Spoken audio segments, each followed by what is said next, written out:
नमस्कार, मैं हूं आशीष चित्रांशी और आप देख रहे हैं द न्यूज लॉन्चर।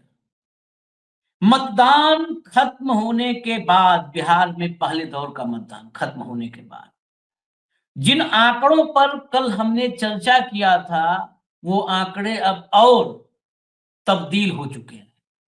तब्दील आंकड़े दिल्ली से लेकर के और पटना तक हड़कंप मचा चुके हैं। हमने अभी पिछले वीडियो में आपको मोदी की बौखलाहट दिखाई थी कि पोस्टर दिखाने वाले युवक को गिरफ्तार करवा दिया, और हमने उसमें कहा भी था कि पहले दौर में बम्पर मतदान से क्या मोदी जी बौखलाए हुए हैं। तो इस कार्यक्रम में उसका जवाब आ गया है कि पहले दौर के बम्पर मतदान से हाँ, मोदी जी बौखलाए हुए हैं।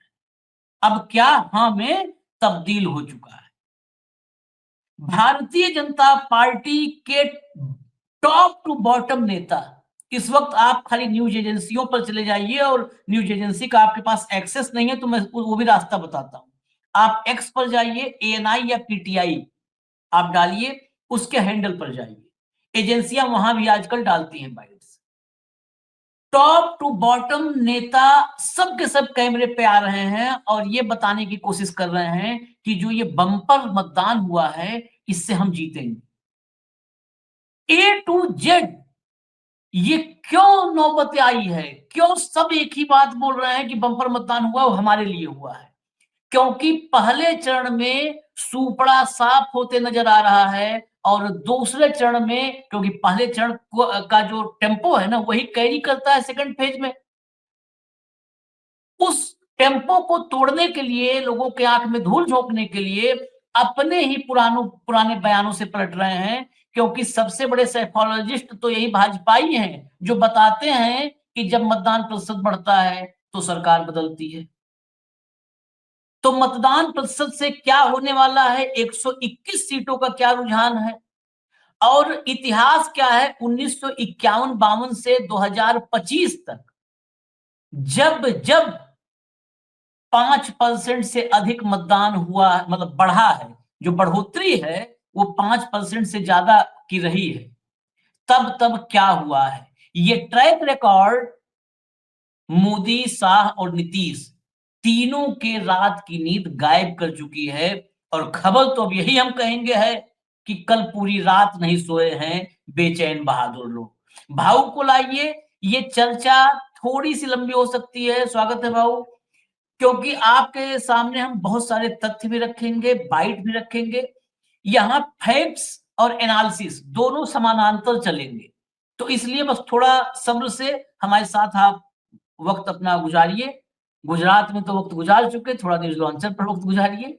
तो शुरुआत हम करें, कुछ ग्राफिक्स आपके सामने लाएंगे, वो ग्राफिक्स देखिए। भैया पहला ग्राफिक्स लाइए। 121 विधानसभा क्षेत्रों में वोटर टर्नआउट 64.66% हुआ। 64.66% वोटर टर्नआउट 121 विधानसभा जो फर्स्ट फेज में मतदान हुआ। सेकंड, अगला ग्राफिक्स, अगला ग्राफिक्स 2025 के पहले चरण में 64.66% मतदान 2020 के कुल टर्नआउट से 7.37% अधिक है।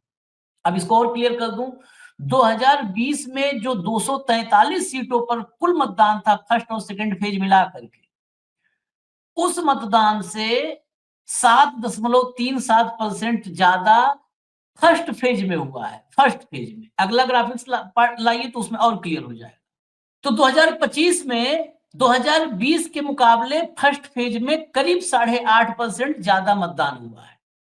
नेक्स्ट, अगर ग्राफिक्स हो तो वो भी लाइए, फटाफट जल्दी लाइए, चेंज करिए इसको।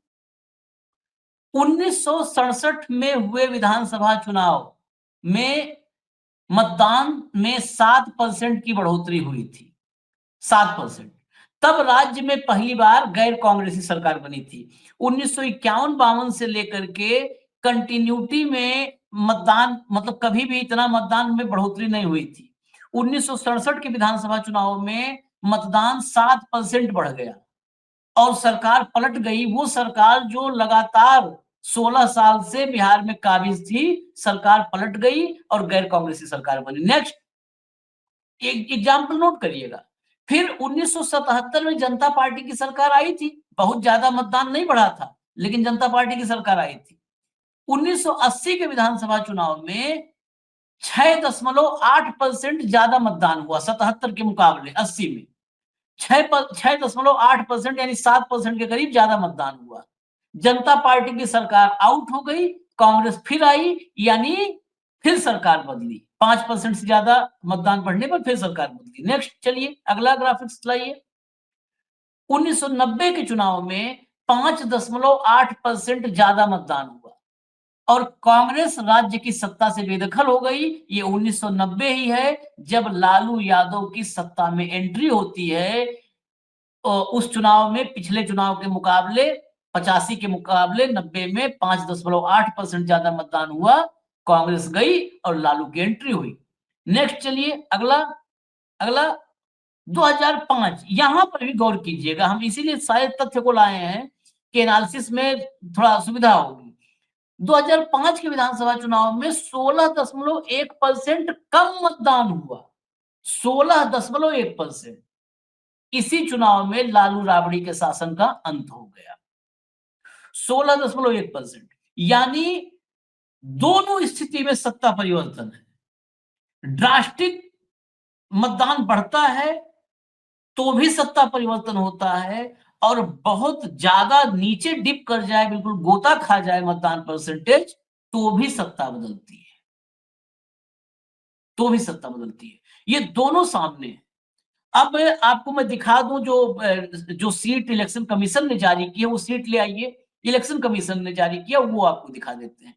ये देखिए यहाँ पर 1951 से, इसलिए ये दिखा रहे हैं ताकि आप लोग के रहे कि कुछ भी हमारे मन से नहीं है भैया, जो ऑथेंटिक आंकड़े हैं वही हम आपको दिखा रहे हैं। 1991 से लेके 1998 तक, यहाँ नीचे देखिए लोकसभा पोल्स का, और मतलब पूरा नीचे 98 से 2024 तक लोकसभा पोल्स रोक दीजिए यहीं, और इधर राइट हैंड पे विधानसभा चुनाव का हर बार का पोलिंग परसेंटेज है। आप इसमें बढ़ोतरी वगैरह देख सकते हैं। 1967 में अगर आप आएंगे, विधानसभा चुनाव की तरफ चलिए, 1967 में आप आएंगे तो 62 में देखिए 44.47% था, और 67 में 51.51% हुआ है, जो बढ़ोतरी हमने दिखाई थी जब सत्ता चेंज हुई।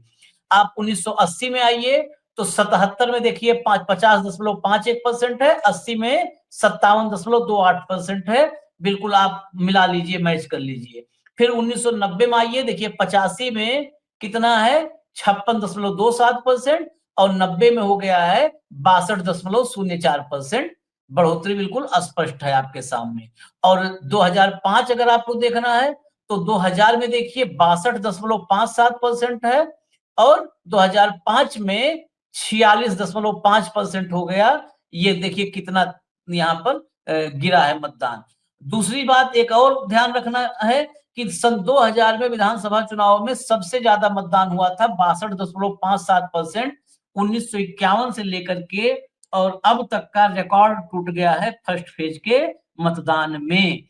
मैं पहला रिएक्शन यहाँ पे भाव का लूंगा, और फिर इससे ज्यादा रिएक्शन की गुंजाइश बनेगी जब अभी हम सुनाएंगे आपको कुछ नेताओं को। देखिए आशीष, ऐसा कोई फॉर्मूला तो है नहीं, लेकिन बाय एंड लार्ज जो सेफोलॉजिस्ट है या जो विश्लेषण करते हैं चुनाव का, ये अपन पुराना डाटा एनालिसिस करके ही किया जाता है। और ये भारत में नहीं, विदेश में भी जहाँ जहाँ चुनाव हुए हैं, जहाँ परसेंटेज एकदम बढ़ता है या एकदम घटता है तो सत्ता परिवर्तन होता है। यह हमेशा हमने देखा है। कुछ जगह पे एक आध दो क्या बोलते हैं उसको, अपवाद हो सकते हैं, लेकिन अपवाद को हम नियम नहीं बना सकते बाय एंड लार्ज। दूसरी बात, ये जो ड्रास्टिक चेंज है, जैसा आपने बताया कि लालू यादव के टाइम एकदम डिप खा गया। क्यों डिप खा गया? क्योंकि वो सरकार मोस्ट अनपॉपुलर हो गई थी, भारी मात्रा में जनसंहार हो गए थे, उसके बाद भ्रष्टाचार, और जिसको जंगल राज की उपमा दे रहे थे बार बार, अभी भी देते हैं, तो वो इतना अराजकता थी कि लोगों की मायूसी हो गई थी। जो लालू यादव का वोटर था वही निकला नहीं बाहर, निषेध के तौर पे वो निकला नहीं है, तो विपक्ष का वोटर जो निकला उसने वोट दिया, परसेंटेज डिप हो गया, लेकिन सरकार बदल गई। लेकिन जब परसेंटेज बढ़ता है तो लोग सरकार बदलने के लिए, बाय एंड लार्ज एक जनरल परसेप्शन ये है कि जब भी परसेंटेज बढ़ता है सरकार बदलने के लिए होता है। वो परसेंटेज, देखिए मैं नेचुरल परसेंटेज बढ़ने की बात कर रहा हूँ। चुनाव आयोग ने जो बाकी जगह पे 8-8% बढ़ाया वो अनरियलिस्टिक, मैं उसमें नहीं जाता। 2 घंटे में 8%, वो एक मशीन पे 1 मिनट में भी 4 वोट डालो तो भी नहीं होता। लेकिन ये सवाल पूछेगा कौन? ज्ञानेश कुमार जी को तो आप बोल नहीं सकते, वह वन वे ट्रैफिक है, वही बोलते हैं, वही ट्वीट करते हैं, बाकियों को सुनना होता है। जो नॉर्मल वोटिंग है ये नॉर्मल हुआ, और मुझे अभी भी लगता है आशीष, ये परसेंटेज जो अभी 65 था ये 68 तक जा सकता था। ऐसा लग रहा था कि ये 68 तक जाएगा, लेकिन कई जगह पे वोटिंग ही नहीं होने दिया गया। कुछ जगह पे जो जहां वीडियोस दिए हैं चुनाव आयोग ने, कि चुनाव आयोग की अधिकारी पूछ रही है वोटिंग तो हुआ ना, उंगली ऊपर लगा लगा के, वो इसलिए हुआ क्योंकि उन्हीं लोगों का वोट नहीं गया, तो वो लोग चिल्लाने लगे। जब आप वोट आपने सीज कर ली, प्राइवेट वोट से भी जाने नहीं दे रहे, जब मतदाताओं को मतदान के लिए नहीं जाने दे रहे, और जब ये वीडियो वायरल हो गया तो उनने वो मतदान आसान किया। लेकिन कोई ऐसे पॉकेट्स अभी भी है 120 सीटों में कि जहां वाकई लोग मतदान नहीं कर पाए। 400 लोग वापस चले गए क्योंकि कहीं नहीं कहीं मशीनें खराब का नाम बोल दिया, कहीं बिजली चली गई। ये जो हथकंडे अपनाए गए थे, क्योंकि लोग इस बार उत्साह में थे। लोग उत्साहित इसलिए थे कि उनको लगा कि अब बहुत हो गया। एक तो एंटी इनकम्बेंसी है दोनों पार्टियों की, दूसरी बात नीतीश की हेल्थ को लेकर, और विपक्ष ने मुख्यमंत्री का चेहरा दिया। इसलिए जो वोट ट्रांसफर होते हैं नीचे, जहां आरजेडी का अपना ताकत है, वो आरजेडी के लोग सिर्फ अपना ही वोट नहीं बाकी भी वोट लेके आए, क्योंकि उन्हें पता है कि ये चुनाव जीतना है, क्योंकि हमें मुख्यमंत्री मिल रहा है। मुकेश सहनी के लोग जी जान लगा के लगे हैं, क्योंकि उन्हें पता है कि ये सरकार भले ही हमारी सीट कितने आए वो मायना नहीं रखती, हमारा एक भी आदमी चुनाव जीत जाए या वो भी जीते नहीं तो भी उप मुख्यमंत्री पद हमको है, बाकी आगे पीछे हम विधान परिषद में एडजस्ट किए जाएंगे। लेकिन मुख्यमंत्री तो वो जी जान से लगे हैं। तो देयर इज अ मोटिव, लोगों को बाहर से निकल के वोट देने में या दूसरों को लेके जाने के लिए एक मोटिव है।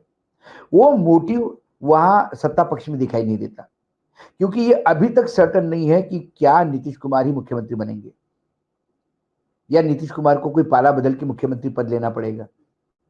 ये तो कोई मुख्यमंत्री बनते हुए दिखाई नहीं देते। उसके बाद लोगों की फ्रस्ट्रेशन, लोग मंत्रियों को दौड़ा रहे हैं, लोग विधायकों को दौड़ा रहे हैं, लोग गोबर फेंक रहे हैं, लोग भाग रहे हैं, क्योंकि लोग जवाबदेही मांग रहे हैं। तो जो परसेंटेज बढ़ा, मुझे लगता है ये इसलिए बढ़ा क्योंकि वहां एक मोटिवेशन था, दूसरी तरफ एक एंटी इनकम्बेंसी थी, और ये जो थोड़े समय के लिए आरजेडी और जनता दल यूनाइटेड की सरकार बनी थी, जो भी पिछले 20 साल में जो अचीवमेंट है वो मात्र वो 1.5 साल के रहे। नौकरियां मिली 2 लाख, और जातिगत जनगणना हुई जो भारत में पहली बार हुई किसी राज्य में। उसके बाद कर्नाटक में भी हुई, तेलंगाना में भी हुई, जहां जहां कांग्रेस रूल राज्य है वहां हुई, जहां विपक्ष है वहां हुई। अब केंद्र ने भी बोल दिया हम भी करेंगे। लेकिन ये जो प्लस पॉइंट है, इससे जो तेजस्वी ने जो अपने हमेशा भाषण में कहते हैं कि उम्र कच्ची है लेकिन जबान पक्की है, और दूसरी तरफ जबान का हिसाब ही नहीं है। लोग कहते हैं ना कि 2014 के बाद आज जब आप आए थे, 2020 का चुनाव था, और आपने तब 2020 के पहले का 2015 के चुनाव में आप आके कह रहे थे 1 लाख करोड़ दूंगा। वो 1 लाख करोड़ आते तो आप कहीं से कहीं चले जाते। एक तरफ हमारे डिफेंस मिनिस्टर कहते हैं कि यहाँ मिसाइल बनेगी, लेकिन मिसाइल हवा में नहीं बनेगी ना भाई, मिसाइल हवा में मार करती है लेकिन बनती तो जमीन पे है। लेकिन उद्योग के लिए जमीन कहाँ है, ये सवाल गृह मंत्री पूछ रहे हैं। वो कहते कि बिहार में जमीन नहीं है, और डिफेंस मिनिस्टर कहते कि हम मिसाइल यहां तैयार करेंगे। पहले आपस में तय तो कर लो कि करना क्या है। विसंगतियां, पैसे का खुला भोंडा प्रदर्शन, इवेंट जीवी, और लगातार पार्टियों में आपसी मतभेद, इसलिए जो सत्ता पक्ष के मतदाता थे वो कहीं ना कहीं उदासीन थे, या फिर वो आए हैं तो वो क्रॉस वोटिंग करके गए हैं। इसलिए वोट परसेंटेज आपको इतना ड्रेस्टिकली 7% वोट का बढ़ना बहुत बड़ी, मैं इसको बहुत बड़ा मायना मांगता हूं। और आजादी के बाद से आज तक बिहार जैसे, जिसको हम पॉलिटिकली मोस्ट अवेयर राज्य कहते हैं, उसमें यदि आज इतनी बड़ी रिकॉर्ड तोड़ वोटिंग होता है बिहार की दृष्टि से, बाकी जगह 75% भी हुआ है, वो मैं नहीं, वो अलग राज्यों में, लेकिन बिहार का आपने पूरा चार्ट दिखाया, उस चार्ट में ये अभूतपूर्व अचीवमेंट है। ये बात अलग है कि चुनाव आयोग अपनी पीठ थपथपाएगा कि चुनाव आयोग के बहुत अच्छे शुरू क्या वो शब्द यूज करते हैं ना आशीष जी, वो हाँ, सुचारू सुचारू और शांतिप्रिय तरीके से चुनाव होने से ही वो परसेंटेज बढ़ा। ये चुनाव आयोग का सक्सेस है। चुनाव आयोग के ज्ञानेश कुमार धन्यवाद भी देंगे तमाम कर्मचारियों को कि आपने वोट बढ़ाने में मदद की। वो बात अलग है, हम तो कहते हैं कि ये 68% होना था, जो 3% घटा है वो चुनाव आयोग की मनमानी से, चुनाव आयोग की आतंकी रवैये से और चुनाव आयोग की विपक्ष के प्रति उदासीनता के चलते 3% और घट गया, नहीं तो ये 60-68% होता हुआ दिखाई दे रहा था मुझे। मैं अब जरा चलता हूं, कुछ बयान सुनाना जरूरी है क्योंकि आज बिहार में सिर्फ और सिर्फ ये बढ़े हुए मतदान प्रतिशत, मतलब बम्पर बढ़े हुए मतदान प्रतिशत पर चर्चा है और भाजपा में सब के सब एक ही बात कर रहे हैं, इससे हमको फायदा होगा। मतलब कह रहे हैं कि नुकसान में भी अब दिख रहा है, ये चर्चा नैरेटिव सेकंड फेज में ना चला जाए, ये बताता है, साइकोलॉजिकल चीज है, ये बता रहा है इनके जो छोटे से बड़े नेता सब जुटे हैं कि ये सेकंड फेज में नैरेटिव न बैठ जाए कि ये फाइट से बाहर हो चुके हैं। फाइट से बाहर हो जाएंगे तो इनके जो मतदाता हैं भी वो भी निराश हो जाएंगे, कहेंगे अब क्या वोट डालना है भाई। और हकीकत ये है कि ये फाइट से बाहर हो चुके हैं।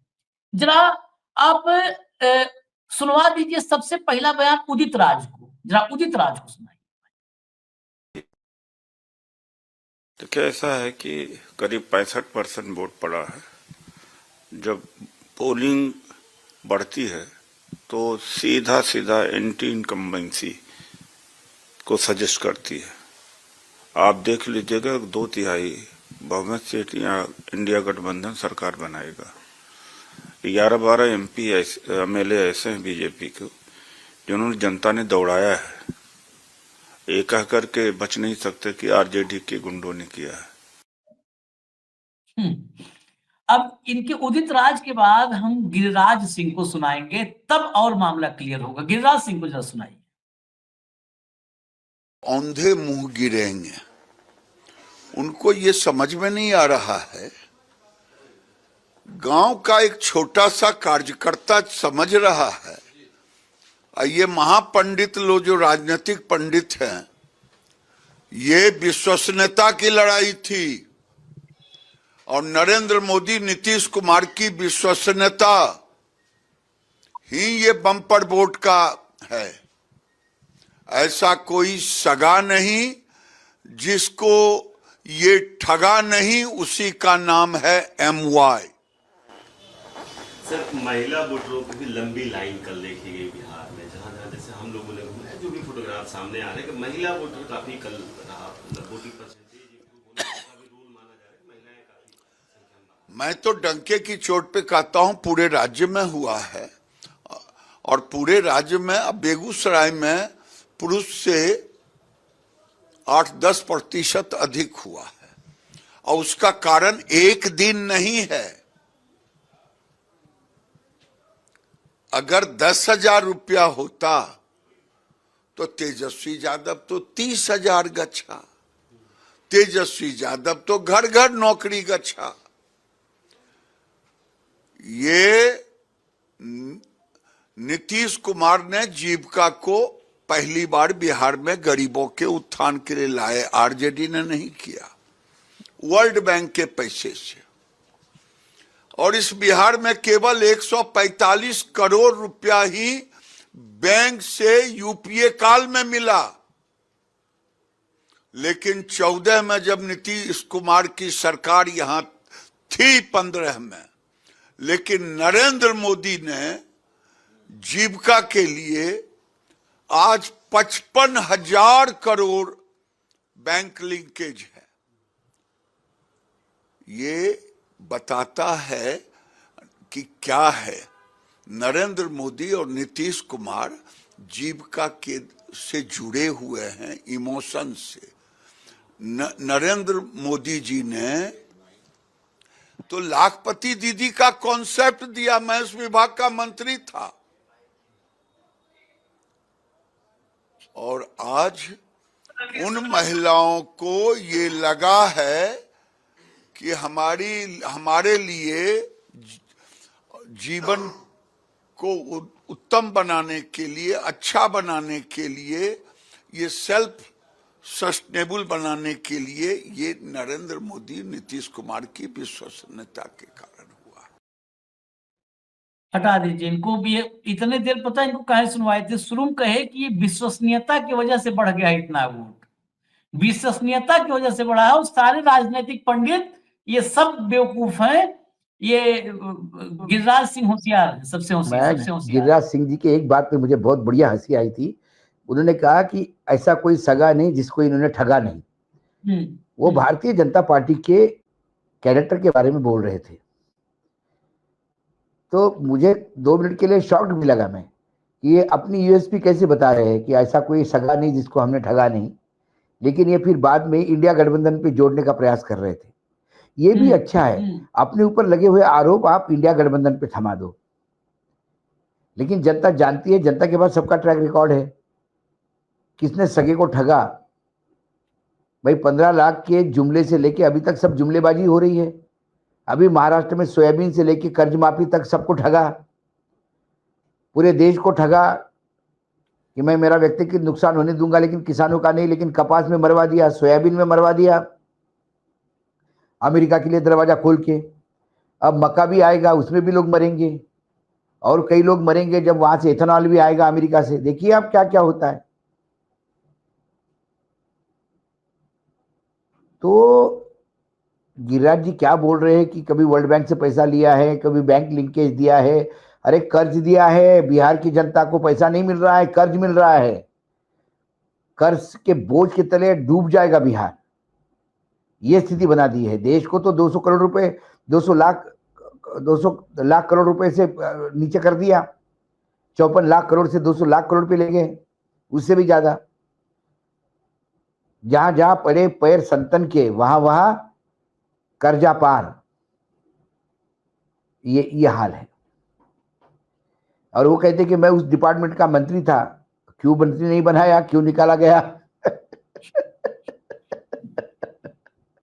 भाऊ अब जरा बाइटे में एक लाइन से बाइटे सुनवा देते हैं, क्योंकि कार्यक्रम काफी लंबा हो जाएगा। बाइटे सुनिए, उसके बाद जरा सबसे पहले रवि किशन को सुनवाइए। रवि किशन रिमोट वाले। एक मैं समस्त बिहार वासियों को, मां जानकी का भव्य मंदिर बन रहा है, उस सारे देवतुल जनता को दिल से धन्यवाद हम दोनों भाई दे रहे हैं। ऐतिहासिक बिहार के इतिहास में ऐसी वोटिंग कभी नहीं हुई। भव्य वोटिंग, माता बहनों से लेके युवाओं ने, और जो आरजेडी के फॉलोअर्स थे वो भी वोट किए। ये सबसे बड़ी उपलब्धि हो गई प्रधानमंत्री मोदी जी की और नीतीश बाबू की विकासों की, कि आरजेडी के भी वोटर अब भाजपा को, एनडीए सरकार को वोट कर रहे हैं, जिसका रिजल्ट आप देखिए 65% डाक गया। ऐतिहासिक बड़ी भव्य विजय। 90 से 100 सीटों का आकलन हम लोगों के पाले में आ रहा है। का नहीं, बिल्कुल सही है। कल का जो वोट परसेंटेज है वो बता रहा है कि प्रो इनकम्बेंसी है। लगातार पीछे से जो लोग बोल रहे थे एंटी इनकम्बेंसी है, ये वोट तब बढ़ते हैं जब लोग सरकार से खुश हैं, और खुश हो करके ये सोच करके नहीं, इस सरकार को जाने नहीं देना है, जंगल राज को आने नहीं देना है। जो लोग छठ माँ को जो लोग ड्रामा बता रहे हैं उनको सबक सिखाना है, तब ये होता है। हम बिहार के आभारी, बहुत आभारी। ये देश ये को परिचय है ना। देखो, अब मैं तो मीडिया के थ्रू बिहार की जनता से बोलना चाहता हूँ कि जंगल राज वाले अपना चरित्र हमेशा दिखा दे रहे हैं। हम लोगों को भी बहुत सावधानी से प्रचार प्रसार करना पड़ रहा है, क्योंकि उत्पात करने के लिए तो 50 आदमी भी काफी है। ये पता है, ये सब अगर मैं कहूं तो अपमानजनक हो जाएगा, लेकिन मूर्खों की जमात अगर एक जगह को इकट्ठा कर सकता है तो वो एक ही व्यक्ति है। उसने इकट्ठा करके दिखाया है।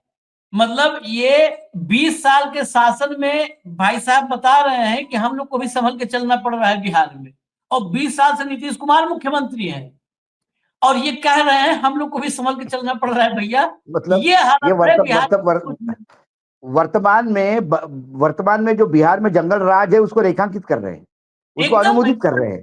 बिल्कुल बिल्कुल बिल्कुल सही कहा और आपने।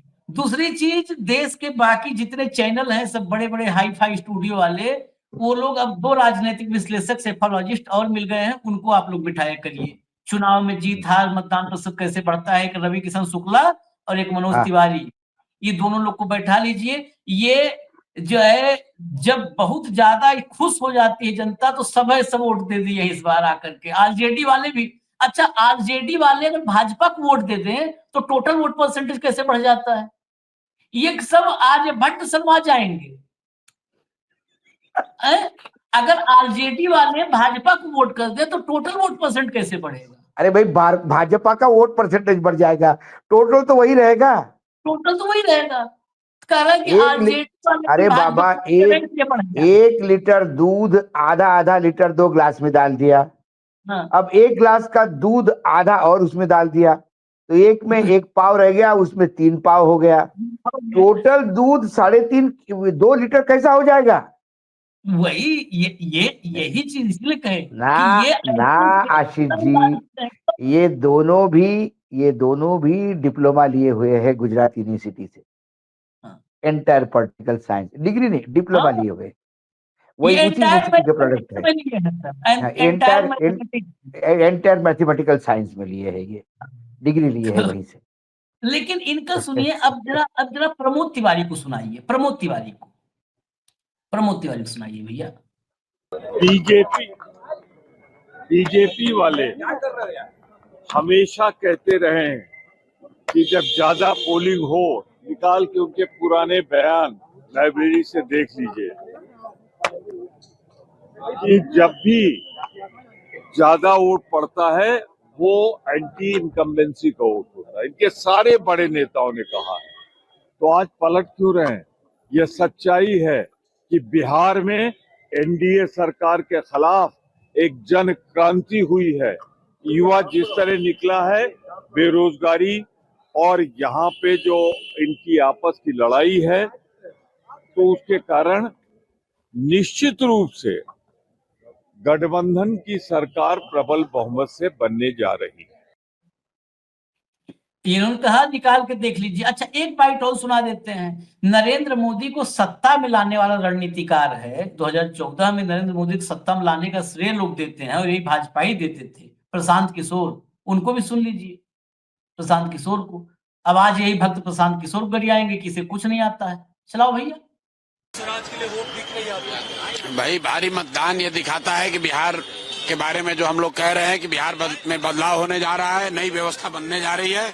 14 तारीख को पूरा देश बिहार में इतिहास लिखा जाता हुआ देखेगा। बड़ा क्लियर कहा है, बिहार में बदलाव होने जा रहा है। ये नहीं कहा कि जन स्वराज सरकार बनाने जा रही है।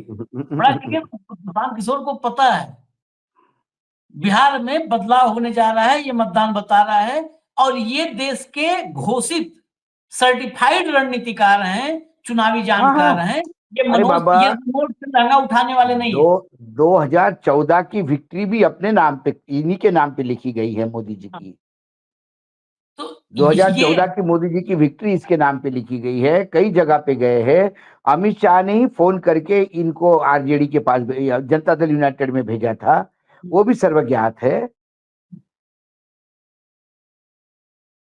तो भाई अब ये कह रहा है हमारी बात मत मानो, आपके पुराने गुरु को मानो, जिस यूनिवर्सिटी से डिप्लोमा लिया उसको मानो। एक बाइट और सुनाएंगे, फिर फाइनली एक जो है तुलनात्मक रूप से आपका जवाब लेंगे कि एक तो इन लोगों को आपने देख लिया, सब ज्ञानियों को, मोदी जी से लेके और रवि किशन जी तक।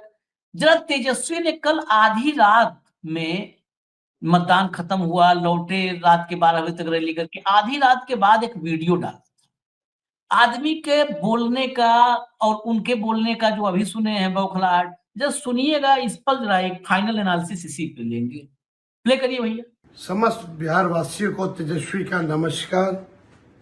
आप सब लोगों को दिल से हम धन्यवाद देना चाहते हैं कि आज पहले चरण का मतदान जो है खत्म हुआ, बम्पर वोटिंग आप लोगों ने किया है और आज मैं कह सकता हूं कि आप लोगों ने महागठबंधन के जीत पर जो है मोहर लगाने का काम किया है। सभी कार्यकर्ताओं को, पार्टी के, महागठबंधन के सभी कार्यकर्ताओं को और बिहार की जनता मालिकों को हम धन्यवाद देना चाहते हैं।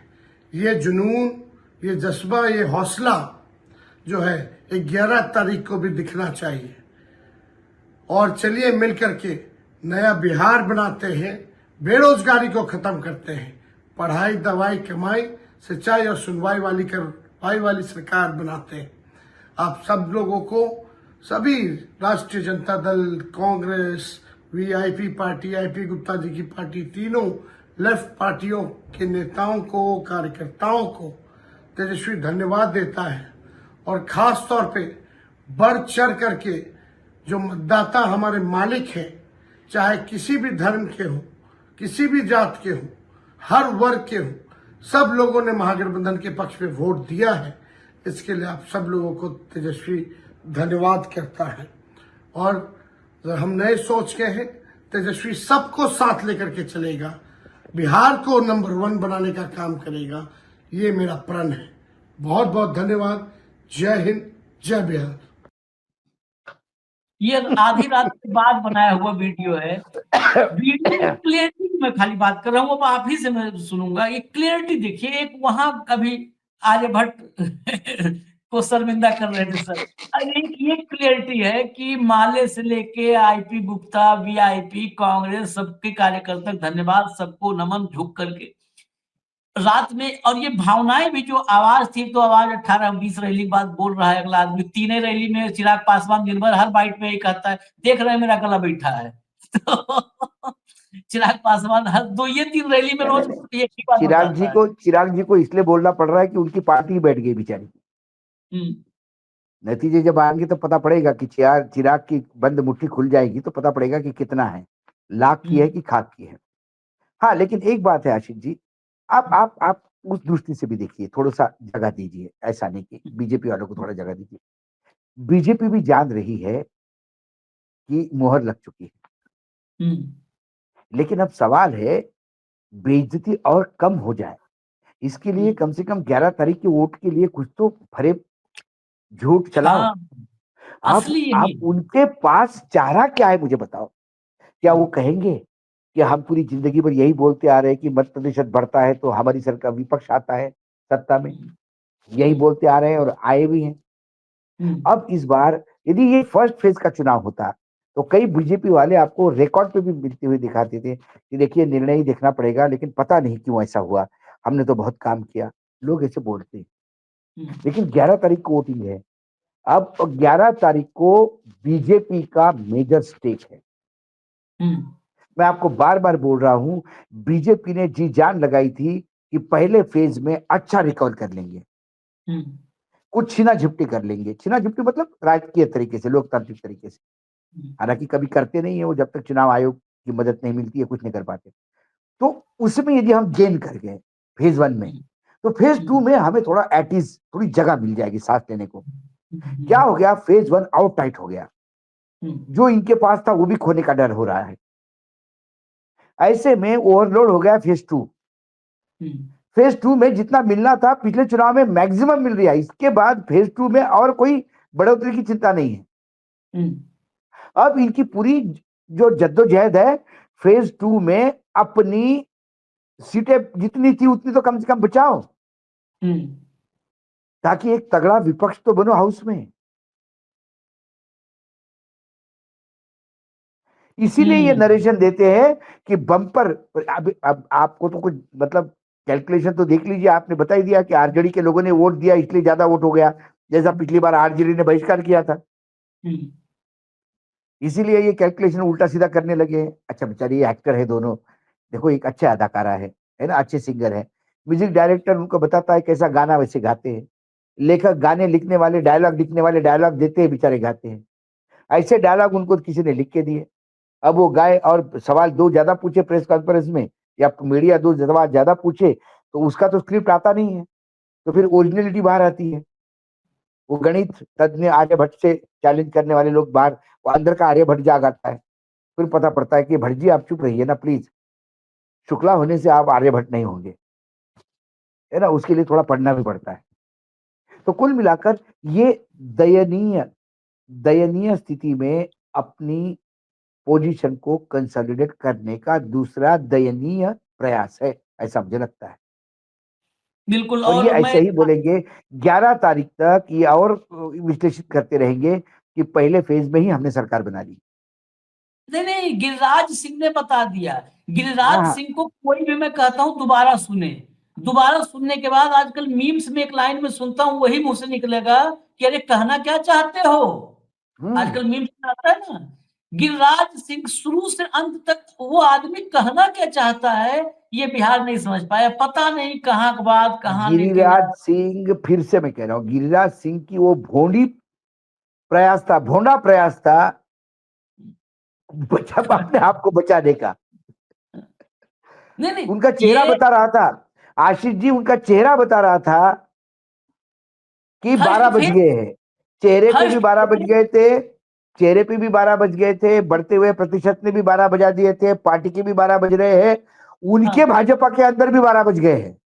नहीं, ये पूरे बिहार में मैसेज भी चला गया है कि फर्स्ट फेज में ये साफ, और फर्स्ट फेज पिछली बार बेसिकली फर्स्ट फेज में 71 सीटों पर चुनाव हुआ था, लेकिन इस बार जो 121 सीटें हैं, इन पूरे 121 सीटों का अगर हम तुलना करें, आंकड़ा देखें, तो 2020 में इन 121 में से 61 सीटें महागठबंधन जीती थी, 61, और 59 एनडीए जीती थी, 59 एनडीए जीती थी। अभी जो हुआ है ये तो पूरा का पूरा मामला पलटते नजर आ रहा है, इतने बम्पर मतदान। अब इतने बम्पर मतदान पर जो ट्रेंड है, जो पैटर्न है, जो पॉलिटिकल एनालिस्ट हैं उनकी समझ है कि सबको सिर्फ एक आदमी धता बता सकता है, एक आदमी सब पर भारी पड़ सकता है, उसका नाम है ज्ञानेश कुमार। तो ज्ञानेश कुमार पर नजर रखिए, क्योंकि बाकी पैटर्न अपवाद छोड़ करके, एक्सेप्शन छोड़ करके, कुछ एक्सेप्शन भी हुए हैं देश में, एक्सेप्शन छोड़ करके आज तक जो पैटर्न रहा है वो पैटर्न यही बताता है कि bye bye Modi, bye bye Nitish. अब हमको इजाजत दीजिए, हम फिर आएंगे, जो बड़ी खबर होगी उसको लेकर के। धन्यवाद भाऊ, बहुत बहुत धन्यवाद, नमस्कार।